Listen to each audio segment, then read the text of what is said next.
Greetings and salutations, young true believers. So today we're going to talk about uh, Stephen Nathanson's what's wrong with terrorism. And as Nathanson notes, just asking that question, what's wrong with terrorism, is enough to ruffle people's feathers because it seems obvious that terrorism is wrong, if anything is wrong. And Nathanson agrees, but he thinks the issue is a little bit more subtle and nuanced than that. So what Nathanson intends to do in this article, he wants to provide a working definition of terrorism, which he does. He thinks what's essentially wrong with terrorism is not that they commit acts of violence, because acts that we might support, or groups that we might support, revolutionary groups, if you're of a patriotic bent, you might say America's founding fathers, right, committed acts of violence. The French underground resistance during World War II committed acts of violence. But what's wrong with terrorism essentially is that they target innocent civilians, unarmed people, for acts of violence, and that's what's fundamentally wrong with them. But then Nathanson notes, right, if we subscribe to a just war theory as outlined by, say, St. Thomas Aquinas, right, we don't want to sully our cause. We want to maintain what's known as the moral high ground, right? Uh, People rightly despise the name Adolf Hitler. They despise the term Nazi. And why? Because Hitler and the Nazis did awful things to innocent people. So if terrorists and Nazis do awful things to innocent people, then we don't want to be like anything like Nazis or terrorists. We want to avoid uh, any anything that would draw comparisons to Nazis or terrorists, right? And so this is where Nathanson begins his analysis. He points out, look, we're fundamentally hypocritical if we condemn terrorist actions, which we should, but we don't condemn terrorist actions carried out by our own government in our own name. What's he talking about? City bombings. And he uses the example of World War II, but we can use more contemporary examples. But let's go with World War II. There are four major Allied war crimes that occurred during World War II. There were the fire bombings of Dresden, Germany, and Tokyo, Japan, in which 100,000 people, respectively, in each case, were killed by incendiary bombs. And then, obviously, there were Hiroshima and Nagasaki, which were not military targets; they were civilian targets, and 60,000 and 40,000 people, respectively, were killed. And then, not to mention the thousands of others who died later of leukemia and various other diseases that are associated with radiation, prolonged radiation poisoning. So if we want to be consistent and we want to say terrorism is bad, and obviously we do, we've got to condemn all acts of terrorism, right? Um, and it's not enough, and this is a point that Nathanson makes, later in the article. It's not enough to say, well, look, these are collateral damage killings, right? And collateral damage, beyond just being the title of a Schwarzenegger movie, you might have heard it. Collateral damage is a term that was coined by the U.S. military in the first Gulf War in '91 to describe Iraqi civilian casualties in that war. Um, the collateral damage part is meant to suggest that, look, we didn't intend these killings. We didn't intend to kill civilians. Um, we regret that loss of life. And so uh, this is codified in the principle of double effect, which goes back again to St. Thomas Aquinas. Um, Wrongdoing can be excused, or bad consequences can be excused, provided that they weren't intentional. But Nathanson wants to put that to test, and he asks you to consider, imagine if on September 11th, 2000, or excuse me, September 12th, 2001, Al Qaeda took out a full page ad in the New York Times, the Washington Post, etc., which said, "We regret the loss of life in yesterday's attack on the World Trade Center and the Pentagon, etc.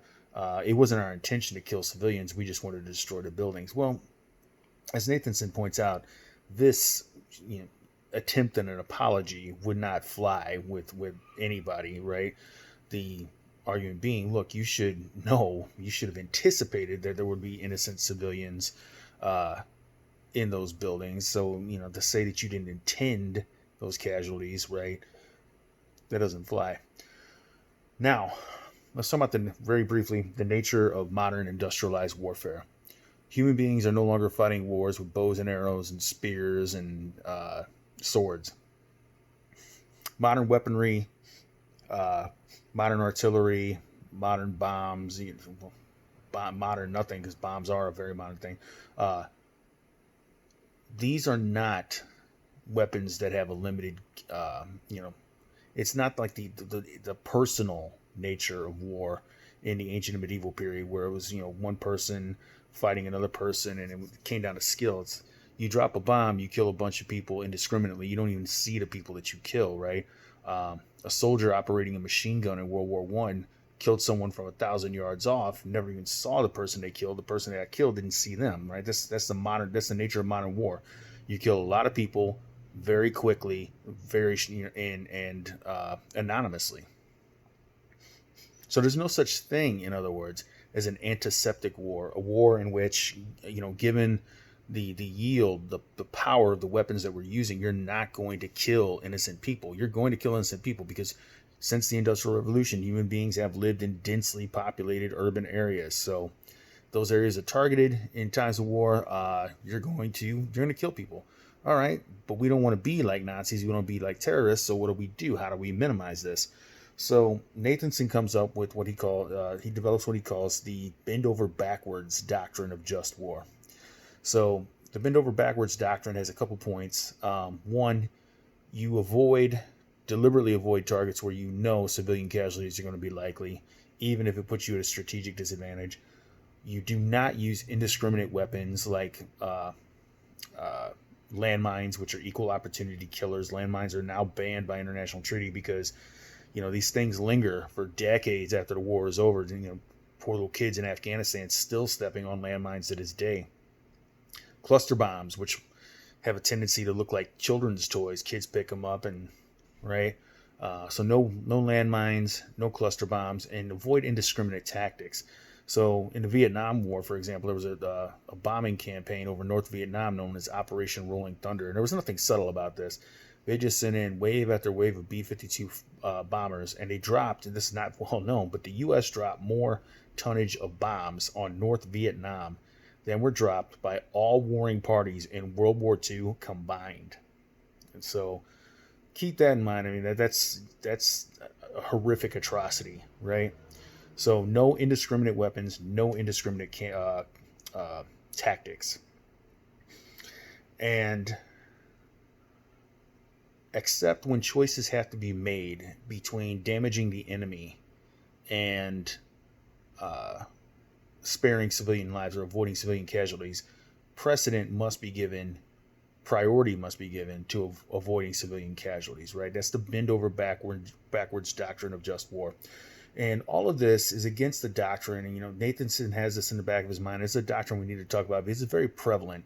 You know, famous American military figures like William T. Sherman, right, subscribe to his view. It's known as war realism. War realism is the doctrine that in times of war, moral standards are a luxury we can't afford, right? The best way to avoid civilian casualties is just to end the war as quickly as possible. That means be as brutal as possible, beat your enemy down, end the war quickly. Well, the problem with that is, again, the vast majority of casualties wind up not being enemy soldiers. They wind up being enemy civilians. And all this does is sow seeds of resentment. You lay the ground for the next war and the next generation. We want to avoid that. Obviously, we want to avoid fighting wars at all if possible. But if we do have to fight wars, we can't hide behind this, you know, this doctrine of collateral damage we didn't intend, right? We must actively take steps to avoid civilian casualties.